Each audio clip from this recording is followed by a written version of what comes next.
Oke, kembali lagi di channel saya. Makasih buat kalian yang sudah mengklik video ini. Kali ini terkait PDIP ya.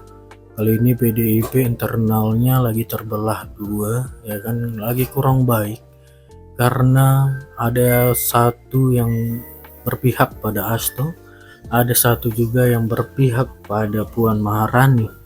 Ini didasari dari Pak Jokowi ya. Ada yang pro dengan Pak Jokowi dan ada yang tidak pro dengan Pak Jokowi. Kita lihat ya gimana Oppo membahasnya. Sebelum kita ke videonya, bantu subscribe buat channel saya yang belum subscribe. Tidak tunggu lama, kita ke videonya langsung. Let's go. Banyak media mengatakan bahwasanya Bambang Pacul akan keluar dari PDIP. Kalian percaya nggak? Kalau aku nggak percaya. Iya.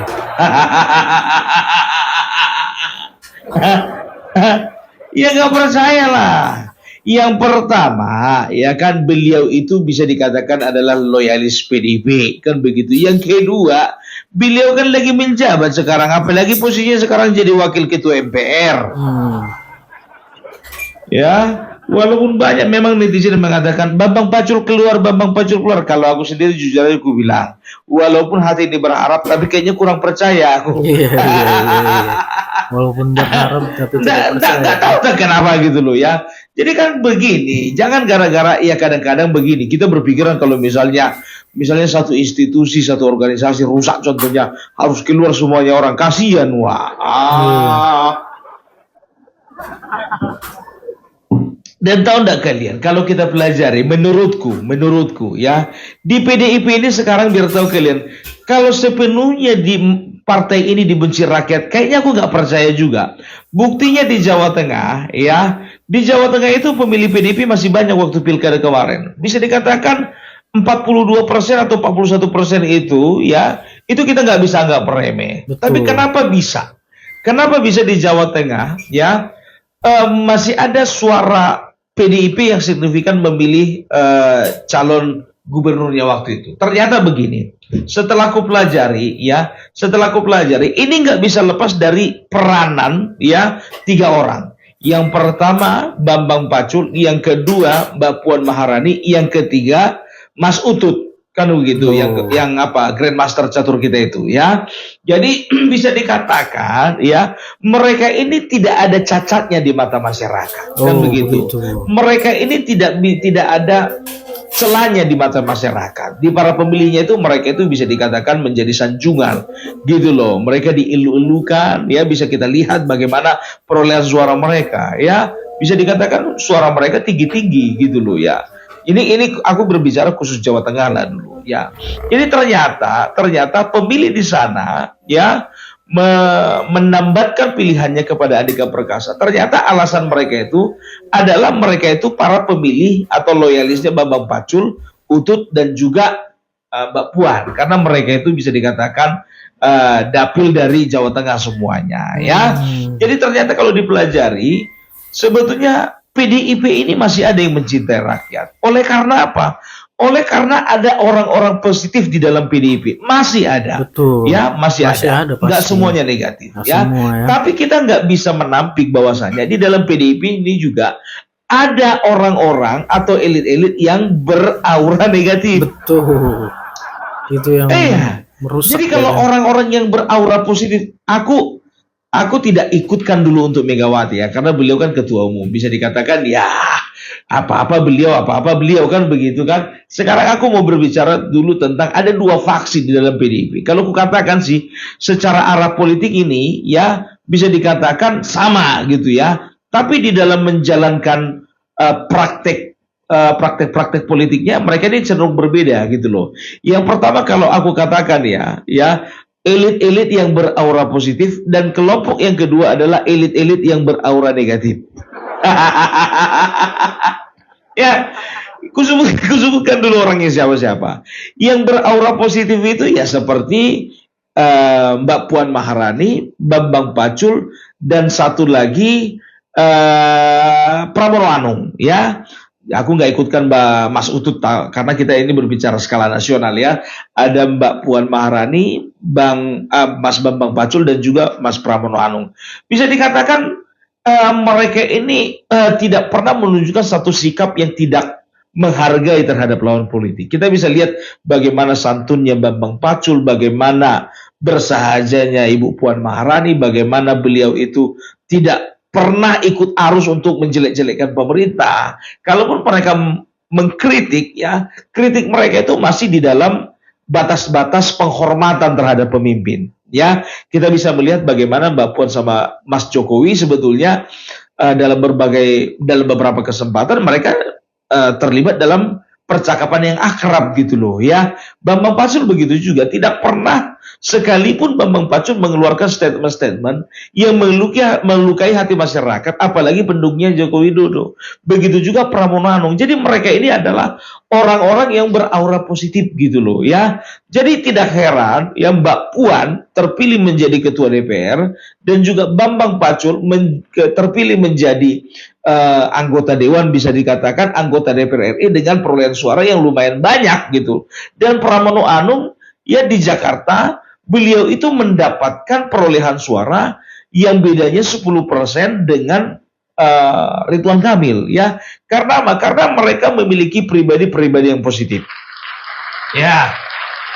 Dari awal kemarin kan aku selalu mengakui kan, siapa sih yang nggak mengakui kalau Mas Bambang Pacul itu adalah salah satu orang yang paling positif yang ada di PDIP. Harus kita akui itu, ya kan? Dan di lain sisi ternyata di PDIP ini juga diisi juga orang-orang yang beraura negatif. Katakanlah beraura negatif. Yang pertama udah pastilah Hasto. Ya, yang kedua itu Deddy Sitorus, ya kan begitu. Yang ketiga itu, ya aku katakanlah dulu si Adian Apitupulu. Tapi kalau aku lebih sukanya si Arya Seno. Cuman Arya Seno ini, kalau ku tengok katanya dia pernah mengakui bahwasanya usianya masih 20-an gitu, 20 sekian gitu. 22 kalau nggak salah, kan begitu ya. Dan juga ada juga Mas Titon Pasaribu. Cuman kita nggak ikutkan dia. Karena apa? Karena dia lagi bersenang-senang dia di Tapanuli Tengah. Ya, tapi belakangan ini yang paling nongol pot di permukaan itu ya Hasto dan juga Deddy Sitorus. Plus kalau kukatakanlah dulu Arya Seno, begitu juga Adian Apitupulu, ya. Kita bisa melihat bagaimana mereka itu menghalalkan segala cara ya untuk menjelek-jelekkan pemerintahan Bapak Joko Widodo, kan begitu. Apalagi yang namanya Hasto. Tiada hari tanpa menjelek-jelekkan, gitu loh, ya. Jadi apapun yang menjadi kebijakan Bapak Jokowi, apapun yang menjadi tindakan Bapak Jokowi, selalu mereka itu punya cara, ya, punya cara untuk menjelek-jelekkan, bahkan cenderung memfitnah. Masih ingat kemarin itu yang dikatakan bahwasanya bagaimanapun ceritanya PDIP harus bisa dikatakan harus bisa ditumbangkan. Dia tunjukkanlah rekaman-rekaman apa, rekaman-rekaman bisa dikatakan rekaman yang nggak ada relevansinya dengan pernyataan dia, kan begitu. Itu cara mainnya si Hasto. Kemarin juga dia melakukan wawancara dengan mantan pacarnya Kaesang. Apa urusannya mantan pacar Kaesang dengan perpolitikan Indonesia? Dia bilang pula begini, ya kami ada rahasia yang sangat erat kaitannya dengan gratifikasi. Rahasia penting. Ya, jadi begini, ya, jadi yang ini tiga, ya apalagi di Sitorus, kita kan bisa lihat congornya, kan begitu. Semua salah pemerintah, semua salah Jokowi, semua salah keluarga Jokowi, kan begitu. Tapi tahu enggak kalian, di saat orang-orang yang beraura negatif ini, ya, melontarkan kata-kata hinaan, kata-kata menyudutkan, kata-kata mendiskreditkan, ya. Tapi seiring berjalannya waktu, ya ternyata, ya kalau bisa dikatakan mereka lah yang dipakai alam semesta untuk memuliakan keluarga Jokowi. Cuman masalahnya begini, PDIP mau dibawa kemana? Kan begitu, ya. Sekarang begini, seperti Hasto contohnya, dia seorang sekjen, sekretaris jenderal. Di mana-mana yang namanya sekretaris jenderal itu adalah orang nomor 2 di partai. Ya, bisa dikatakan, ya, omongan dia adalah omongannya Ketum, kan begitu. Tapi apakah bisa kita pastikan kalau omongan dia adalah omongan Ketum 100%? Padahal anaknya Ketum Puan Maharani, tapi nggak gitu-gitu amat. Kan begitu. Jadi aku agak bingung juga ngeliat si Hasto ini gitu loh, ya. Apakah dia sedang diperalat ataukah memang dia sedang memperalat dirinya sendiri? Nggak tahu juga kita. Ya, jadi nggak ngerti aku dengan tindakan-tindakan kawan ini. Ya, apakah dia ini sedang mencari pengikut, mencari follower di tengah-tengah kader mereka supaya apa? Ini kan sebentar lagi kan akan pemilihan ketua umum ini. Dari mana kau tahu? Nggak tahu juga sih. Sebetulnya bukan pemilihan ketua umum ya, tapi lebih tepatnya yang namanya Hasto ya, dia itu sudah hampir genap 2 periode menjadi sekjen dari PDIP. Kita nggak tahu ini ke depannya ada pemilihan ketua umum atau enggak. Kalau aku sih kurasa sih enggak sih. Hah? Karena biar tahu kalian seberkuasanya Demokrat waktu itu kalau untuk menyerahkan ketua umum itu, ya kan, ya itu diserahkan langsung sama anaknya. Nah ini sampai sekarang bukannya bilang apa, ya Ibu Megawati yang harusnya sudah sepuh, harusnya dia itu cuma kontrol doang, nggak mau dia serahkan kepemimpinannya kepada anak-anaknya. Ya katakanlah dulu kepada anak-anaknya itu, karena itu kan partai dinasti, ya kan. Kenapa kau bilang itu partai dinasti? Loh, buktinya Romi Soekarno bisa naik, tinggal main tunjuk begitu aja. Nomor urut suara nomor 4, sementara kursi yang dapat 2. Kursi pertama sudah diisi, kursi kedua diisi sama Romi Soekarno. Apa nggak sadar kalian itu politik dinasti? Makanya gue bilang, ya jangan kita itu mengatakan kau politik dinasti, padahal kita sendiri pelakunya. Ya, jadi itu dia. Jadi kita bisa lihat bagaimana yang namanya Hasto. Apakah dia berambisi menjadi ketua umum? Bisa jadi. Bisa jadi. Ya tepuk tangan aja dulu sama si Hasto kan begitu kan. Ya kita nggak tahu juga. Ya biasa kadang-kadang melalui trik dan intrik ya. Nggak karena ada anaknya ketua umum bisa naik, di bagaimana situasi bisa dikondisikan kan begitu kan? Itu dia. Apalagi namanya politik bro, ya kan? Semua orang itu punya ambisi gitu loh. Cuman sekarang bagaimana cara mereka mengarahkan ambisi mereka. Baru dari situ terus kita bisa lihat dia. Ya makin lama makin stres dia. Karena apa? Dia itu kan ketua DPP bagian pemenangan pemilu eksekutif. Kan begitu. Nah bagian pemenangan pemilu legislatif Mas Bambang Pacul kan begitu. Ya tenang-tenang aja kerjanya udah beres. Kan begitu. Walaupun nilainya merosot, walaupun jumlah dewannya berkurang, paling tidak minimal ada kebanggaan lah, masih tetap ranking 1. Kan begitu. Sementara di situ harus coba lihat. Kalah telak pilkada di beberapa tempat di Indonesia ini, terlebih lagi di kandang banteng, apa gak stres dia? Jadi aku nggak tahu, oleh karena memang stresnya dia lah, makanya dia melakukan serangan-serangan. Bahkan polisi pun juga dia tuding ya dipergunakan atau diperalat oleh kaum kekuasaan ya untuk memenangkan salah satu paslon tertentu ya, dan dia bawa ini ke dalam DPR untuk didiskusikan. Rupanya apa? DPR menolak. Ya karena apa coba? Tuntutan dia gara-gara dia kalah, ya gara-gara partainya kalah, dia suruhlah Polri itu supaya ada di bawah Kementerian Dalam Negeri. Atau di bawah TNI sekalian. Ya, padahal bukannya bilang apa? Yang memisahkan polisi dari ABRI dulu, ABRI namanya. ABRI itu ketua umumnya itu. Gitu loh. Ya, jadi jangan pernah kita itu, ya tapi jujur aja loh aku bilang ya. Memang kalau nggak ada orang ini nggak rame. Gitu loh. Tapi hati-hati dengan ramenya keluarnya orang ini ya, termasuk yang namanya si Adian Nabi dulu ya. Dulu aku jujur aja gue bilang aku ngefans sama dia, dan sampai sekarang juga aku nggak ngefans sama kawan ini ya. Ya walaupun dia kritis tapi masih bisa dikatakan ya masih 11-12 lah sama Hasto sama Deddy Sitorus. Ya, cemana mau dibilang yang ditudingkan selalu itu dinasti.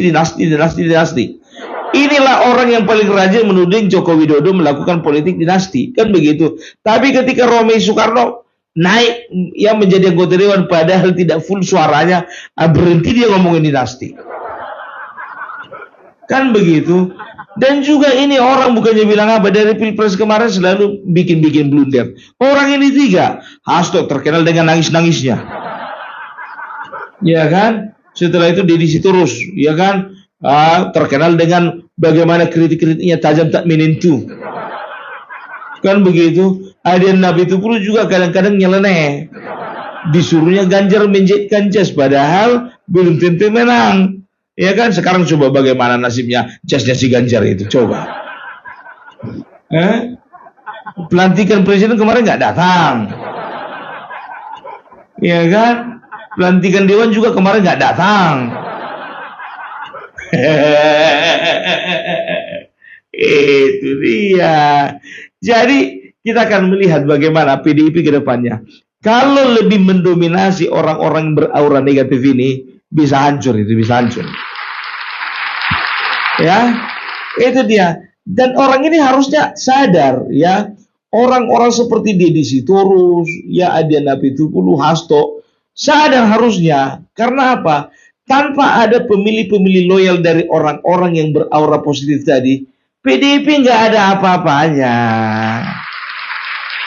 Nggak ada apa-apanya. Apalagi komandan Korea itu, ya kan? Kalau A kata komandan Korea, ya itu semua pengikutnya bilang A itu. Puan Maharani bilang A, yang lain juga bakalan nyusun bilang A. Utut begitu juga, dan banyak, ya. Aku bilang sama kalian, sebetulnya di Jawa Tengah itu kader-kader PDIP-nya bagus-bagus, betul, bagus-bagus. Ya, bisa dikatakan memang ya luar biasa lah, loyal, ya kan, dan juga bekerja, ya. Ya walaupun ada beberapa yang agak aneh kan begitu kan, biasa itu. Ya, tapi kan kita lihat sendiri bagaimana mereka mendapat. Kita harus akui sebetulnya, harus berimbang dulu Bung Perbelak mengatakan bahwasanya 41% di sana itu masih pemilih loyalnya PDIP. Karena apa? Ya karena ada orang-orang seperti ini. Ada Mas Utut, ada Mas Bambang Pacul, ada Mbak Puan Maharani, ya, dan juga ada beberapa caleg-caleg potensial lainnya, kan begitu. Tapi orang ini nggak sadar, merasa bahwasanya itu adalah hasil dari kekuatan mereka sendiri. Hati-hati nih Bu gitu. Ibu kalau misalnya ibu seorang wanita kan Bu, ibu tahu mana yang membangun, mana yang menghancurkan kan? Iya. Atau ibu udah sama si Hasto? Udah sama permainannya gitu? Atau udah sama pola pikirnya, mindsetnya gitu? Aduh. Jadi kita akan lihat bagaimana ya ke depannya. Ya, aku perhatikan ya. Begitu ya waktu tahun 97, jujur saja ya, waktu itu memang aku tidak terlalu mengetahui bagaimana perjuangan mereka. Tapi semakin lama semakin dipelajari, perjuangan mereka luar biasa loh. Apa yang dikatakan Adian Nabi Tupulu itu betul, ya kan? Ya, mereka dikejar-kejar, mereka ditangkap, mereka diintimidasi, kantor mereka dibakar, kantor mereka dikepung, kan begitu. Itu bisa dikatakan itu perjuangan, bukan perjuangan yang gampang gitu. Karena apa? Partai-partai yang lahir pada saat zaman reformasi itu tidak merasakan bagaimana perjuangan mempertahankan partainya di tengah gempuran penguasa waktu itu, kan begitu. Cuman masalahnya makin kesini ku tengok daya juang itu udah nggak ada lagi gitu loh. Ya mereka itu lebih mengedepankan kepentingan elit daripada kepentingan rakyat. Mereka itu ya, bahkan kalau ku perhatikan ya, PDIP ini lucu ya. Kalau misalnya pas lagi kalah, kuar-kuar, kami untuk rakyat. Tapi ketika sudah di atas semuanya, udah lupa kami sama rakyat. Iya, lupa sama rakyat gitu kan. Itu dia, makanya jangan pernah kalian kalian salahkan rakyat ketika 2029 PDIP menjadi partai nomor 3, 4 atau seterusnya. Ya. Karena apa? Karena kalian sendiri. Karena ada aku percaya ya, ada pepatah yang mengatakan ketika kita memulai sebuah tindakan kejahatan, apalagi menggunakan mulut kita, itu sama halnya kita mengubur diri sendiri. Itu sama halnya kita itu dengan menggali kuburan kita sendiri. Makanya ya, maunya lisan-lisan seperti itu tuh dijaga, nggak bisa seperti itu lagi. Ya, cuman masalahnya strategi yang dipakai di Pilpres kemarin itu pula dipakai di Pilkada, makanya kalah. Ya, harusnya kalian itu sebagai seorang politisi, apalagi politisi senior ya, ku bilang sama kalian, ya hanya orang bodoh yang jatuh ke lubang yang sama. Gitu dia. Dan hanya pengantin baru yang keenakan masuk ke lubang yang sama. Bedakan, kalian itu politisi, bukan pengantin baru. Gitu loh.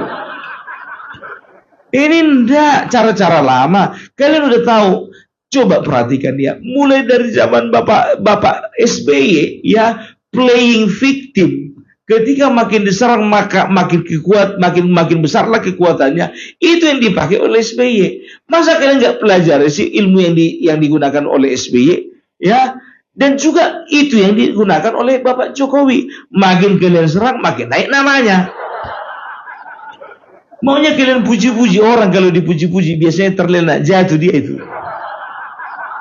Gitu, ini enggak kalian serang ya. Dan juga ini jujur aja gue bilang ya, kalau misalnya kalian tidak mau lagi menerima perbedaan, menerima ide, menerima gagasan dari kader-kader kalian ya, ini kan begini nih ya, kita kan tidak bisa mengatakan bahwasanya apa yang dikatakan Ibu Ketum itu benar semua.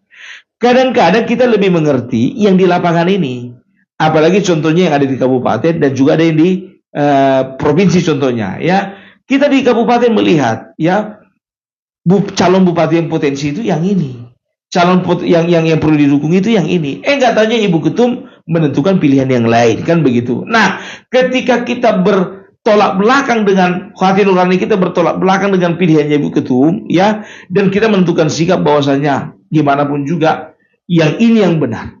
Menurut kami inilah yang harus dipilih. Menurut kami inilah yang harus didorong. Menurut kami inilah yang harus didukung.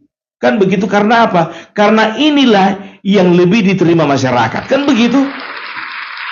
Masyarakat butuhnya ini, kan begitu. Tapi oleh karena trik-intrik dan juga rekomendasi ya, yang bisa dikatakan di luar nalar ya, ya udahlah, terabaikanlah semuanya itu. Nah, karena kader tersebut terpanggil ya, terpanggil untuk lebih mengutamakan hati nurani daripada suara Ibu Ketum, ya sudah, tidak apa-apa, terjadilah pemecatan, kan begitu.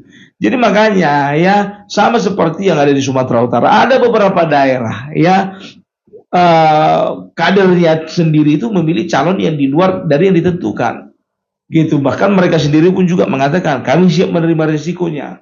Gitu. Dan aku rasa bukan di kampung itu, di kampungku biar tahu kalian, kampung kayak gitu. Ada calon dari PDIP ya, calon bupati, tapi yang didukung Bobi Nasution. Karena sebetulnya dia sudah tahu ya kan, yang dibutuhkan rakyat itu adalah Bobi Nasution, bukan Edi Rahmayadi. Gitu. Jadi kedepannya sebetulnya sebagai ketua umum harus peka, ya harus peka dengan ide dan gagasan daripada kader, gitu loh. Jangan terlalu memaksakan diri, kan begitu, sama seperti Ganjar kemarin, terlalu memaksakan diri, akhirnya apa? Apapun nggak dapat, kan begitu. Coba kalau misalnya Bapak Prabowo gandengan sama Ganjar sebagai wakil, kan dapat. Gitu, nggak kayak gini jadinya kalian kan. Iya ya, jadi kita akan lihat bagaimana ke depannya. Kalau misalnya masih mempertahankan prinsip-prinsip seperti itu PDIP, maka PDIP akan menjadi partai nomor 3, 4, 5 dan seterusnya. Tapi kalau misalnya PDIP berbenah diri, jujur saja ya, yang menjadi PR bagi PDIP saat ini adalah berbenah diri, baru yang kedua kembalikan kepercayaan masyarakat. Itu dia. Ya ini sih sebetulnya harus ada ketegasan dari Ibu Ketum, tapi itulah dia.